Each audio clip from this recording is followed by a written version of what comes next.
Have you ever wondered how rockets work?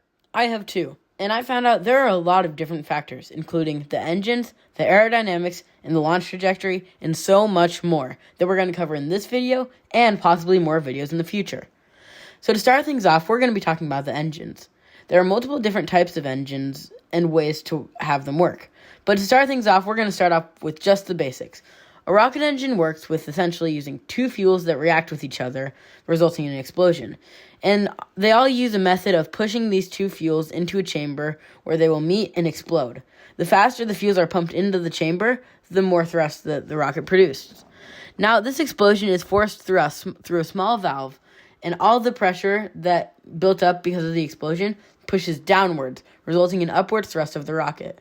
Now, there are multiple methods to pump the fuel into the combustion chamber, like an electric motor, where essentially a motor just spins a turbine, pumping fuel into the chamber. But this isn't that efficient. There's also a method that reroutes exhaust from an engine into a turbine that pumps the fuel. But my personal favorite is where the fuel is pumped by electric motors into a smaller combustion chamber, and the combustion chamber spins a turbine which pumps the fuel faster into the bigger combustion chamber. Although this can be a little hard to start and is a very good idea in theory, but not in practice. Now, there are more types of rocket engines, but right now I'm not going to cover all of them. Now that was how a liquid-fueled rocket engine works, but a simpler method is a solid-fuel rocket engine, which uses a solid fuel that is hard and mixed together already, that is very flammable, and after an initial ignition at the top, it explodes down out of a nozzle, causing lift. So essentially the same thing as a liquid engine, just a lot less complicated.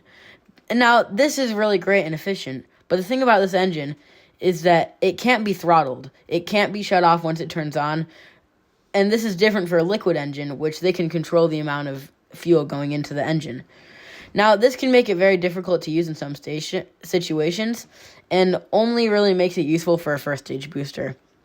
Now, there are other methods like the aerospike, and that I just don't really understand very well, so I'm not going to talk about it in this video, but it is a possibility for a topic in another video. Now, there are a lot of good other videos on rocket engines that you can watch that I'm not going to cover in this video. But next, we're going to talk about aerodynamics of a rocket. Now, as a rocket flies, it pitches at an angle. This is so that the rocket passes an arch, which allows it to get into orbit. And we're going to talk about this later in the video. But because the rocket pitches over, this can cause a lot of aerodynamic stress. The max point of aerodynamic stress is called max Q. This is when there's so much stress on the rocket and it's going at the fastest speed through thick atmosphere that it will either structurally fail or begin tumbling if nothing is done to prevent this. The ways they do this is by reinforcing the rocket and adding fins to the bottom of the rocket. The fins allow for stabilization because they add such little drag, but because of how fast the rockets are going and the air rushing alongside it, it doesn't allow the fin to rotate.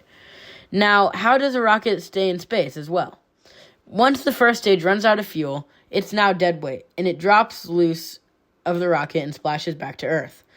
Now, the second stage lights its engines, and like I said earlier, the rocket puts itself on a trajectory of an arc, so that when it's at the top of the arc, the engines will fire sideways, causing it to go so fast that it skips Earth's atmosphere and goes into orbit. Now, this is a very cool topic, and I could definitely talk more about it in the future, but right now, that's all we're going to do. So thank you for watching, and I'll see you next time.